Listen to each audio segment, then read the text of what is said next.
Christmas Carol by Charles Dickens is one of the most beloved works of the 19th century literature, and the story's enormous popularity helped make Christmas a major holiday in Victorian Britain. When Dickens wrote A Christmas Carol in late 1843, he had ambitious purposes in mind, yet he could never have imagined the profound impact his story would have. What A Christmas Carol succeeded at doing was establishing Christmas in Britain as a cultural phenomenon, as well as a holiday. It's a story about a miser who completely changes his character after being visited by the ghost of his former partner, who introduces him to three more ghosts who represent past, present, and future. It served then and still serves now as an instruction manual for how not to conduct oneself at Christmas. Shunning family members, being rude and uncharitable, underpaying one's employees, and avoiding confronting one's inner demons were all traits that Dickens assigned to Scrooge specifically to be corrected. Through a series of supernatural encounters designed to spook the money out of his pockets. It works. And yet Dickens was a writer, not an occultist, and he couldn't sick ghost on real-life men who inspired Ebenezer Scrooge, though one can imagine that he very much would have liked to done so. There is a whole batch of men identified by Dickens scholars as prototypes for Scrooge, and none of them experienced Scrooge's life-changing turnaround and change of heart. Dickens took their lives and applied some wishful thinking to change a fictional representative's fate. Ebenezer Scrooge is one of the most iconic characters in literature, created by Charles Dickens in his 1843 novella, A Christmas Carol. The miserly and cold-hearted businessman who despises Christmas and is transformed by the visits of three spirits has become a symbol of redemption and festive spirit. But who was the real person behind this fictional character? And why did Dickens choose to name him after a Scottish corn merchant whose grave he stumbled upon in Edinburgh? Here are his inspirations.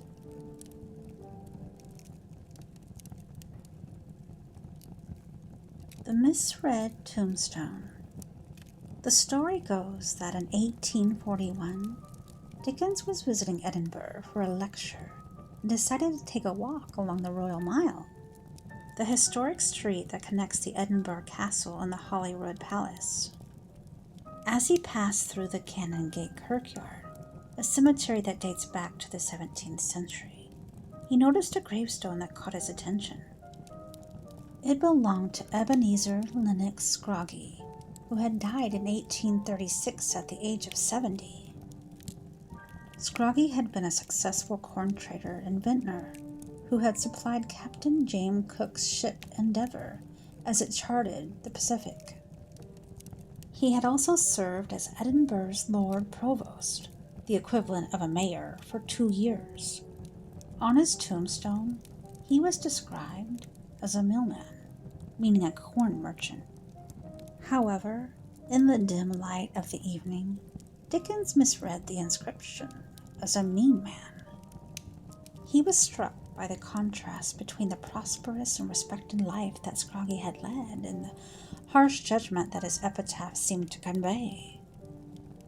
He later wrote in his personal notebook that to be remembered through eternity only for being mean seemed the greatest testament to a life wasted. He was so intrigued by this idea that he decided to use it as the basis for his next story, which he wrote in just 6 weeks and published in time for Christmas 1843. He changed the name of his protagonist slightly from Scrooge to Scrooge and created a character who was the opposite of the real-life corn merchant, a miser who had no friends, no family, and no joy in life. Dickens' story was an instant success, and Scrooge became a household name. The novella had been adapted into countless films, plays, musicals, and cartoons, and has influenced the way people celebrate Christmas around the world. However, the grave that inspired Dickens to write his masterpiece was not so fortunate. In 1932, the Canongate Kirkyard underwent some construction work, and Scroggy's tombstone was removed and lost. No one knows what happened to it, and no trace of it has ever been found. The only evidence of its existence is a photograph taken by a local historian in 1908, which shows the inscription clearly. The disappearance of Scroggy's grave has added to the mystery and fascination surrounding his life and his connection to Dickens. Many people have tried to find out more about him, and some have even claimed to be his descendants. In 2014, a political economist named Peter Clark published a book titled The Real Life of Ebenezer Scrooge, in which he revealed new details about Scroggy's career, personality, and achievements. He argued that Scroggy was not only a successful businessman, but also a philanthropist, a patriot, and a bon vivant who enjoyed parties and women and wine. He was also known for his eccentricities, such as wearing a wig made of his own hair, and his sense of humor, such as Goose and the Countess of Mansfield during the General Assembly of the Church of Scotland. Clark concluded that Scroggy was a remarkable and an admirable man who deserved to be remembered for more than being mean. John Elwes. John Elwes, today credited as the real-life Scrooge. Elwes, born John Megget in 1714, was a member of Parliament who was known for his miserliness. His father, Robert Megget, was a respected London brewer who died when John was only 4 and left an inheritance of $100,000, equivalent to a couple of $100 million today. Although wealthy, John's mother reportedly starved herself to death because she was too mean to spend money on her well-being. Mean being a penny pincher? Greedy? John grew up to be a party-going, hedonistic, and generous man, a scholar at Westminster who liked high society and enjoyed writing and traveling abroad. The main reason he changed his way of living and turned into a miser was his greediness for another inheritance, his uncle's. Sir Harvey Elwes died in 1763, leaving his estate worth $250,000, equivalent to $23 million today, to his nephew John, who even changed his name to Elwes to inherit that money. With an eye on the fabulous fortune, John gave up his extravagant, rich life to impress his uncle. But after Sir Elwes's death, instead of enjoying the wealth, John remained unimaginably stingy. He lived in a mansion with many rooms equipped with luxury furniture, but during the winter, the young Elwes would spend most of his time in the kitchen with his servants so that he didn't have to light another fire in the living room. Refusing to pay money for maintenance on his house, water started dripping from every hole in the roof, and the grand furniture fell into a state of complete decay. He wore ragged clothes everywhere he went, and he even slept in them. Sometimes he was even mistaken for a beggar and given handouts, much to his joy. His meals consisted of a single hard-boiled egg and a pancake which he kept cold in his pocket. He regularly ate moldy food, and one rumor was that he even ate a rotten moorhen he took from a rat. The miser wore a tatty wig he found discarded in a hedge, avoided paying coaches even on rainy days, and sat in wet clothes to save the wood for the fire. One story has it that Elwes hurt both of his legs while walking in the dark and allowed an apothecary to treat only one, while wagering his fee that the untreated would heal first. He won the bet and refused to pay the doctor. Interestingly, according to John Elwes' friend, despite being so incredibly tight with spending on himself, his generosity was renowned. His public character lives after him pure and without stain. In private life, he was chiefly an enemy to himself. He was elected as a member of Parliament for Berkshire in 1772 and remained at that position for 12 years. He paid a whopping 18 pence in election expenses, and after 3 mandates, he retired because he didn't want to spend money on being re-elected. Whenever he traveled to London for his job, Eloise rode a horse rather than ride in a carriage to avoid spending money on expensive turnpike tolls. On the other hand, he was always quick to lend money and never ask for repayment, deeming asking for such things below a gentleman. He also made a lot of investments and financed many building developments in London, some of which remain today, such as Piccadilly, Portman Square, and the famous Baker Street. To others, he lent much. To himself, he denied everything.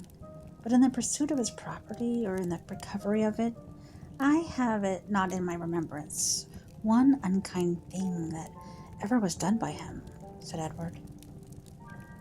John Elwes immersed himself in full-time miserliness. On his death in 1789, he left 500,000, almost $1 billion in today's money, to his 2 illegitimate sons. Thomas Robert Malthus. Malthus was a demographer, an important economist who is today best remembered for his theory, popularly called Malthusian trap. In essence, it describes his observation of population growth in a relation to food production increase. Every time food production grows, the population growth follows. Instead of the higher standard, it seems people prefer to have more children. Malthus believed only the strongest should survive and poor people should not be helped because in the future there would not be enough food for all anyway.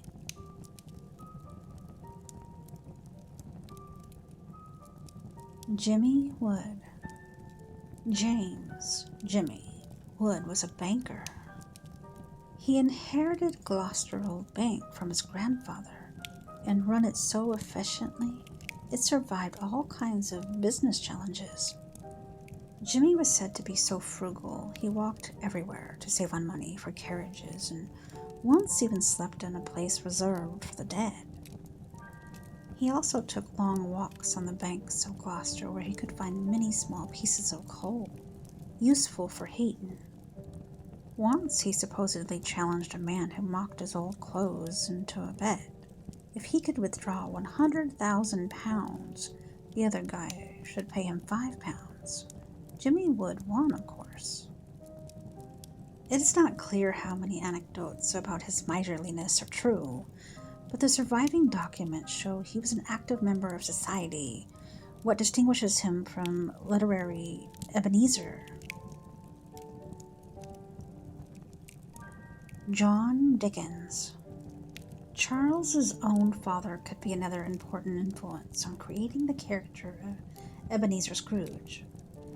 John Dickens was greatly responsible for many problems in the early years of his son. Ebenezer shares with him his cold, cruel, and greedy approach in the first part of the book, yet also shows the other, loving side which was undoubtedly seen by Charles and his father.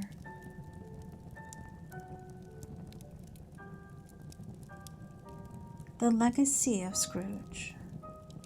His transformation from a cold, unfeeling miser to a man of generosity and compassion encapsulates the power of redemption and the human capacity for change. Dickens, through his life experiences and observations of Victorian England's social conditions, crafted Scrooge as a symbol of the era's harsh economic disparities. His personal encounters with poverty, the prevalent workhouse system, and the widespread disregard for the lower classes all inform the creation of this timeless character. Scrooge's journey of redemption is not only a personal one, but also an allegory for societal change. His transformation serves as a call for empathy, compassion, understanding, urging readers to look beyond their self-interest. Through Scrooge, Dickens has left us with a character who is not just a reflection of his times, but an enduring symbol of hope and transformation. His journey from miserliness to generosity continues to resonate with us today, reminding us of the potential for redemption that lies within us all.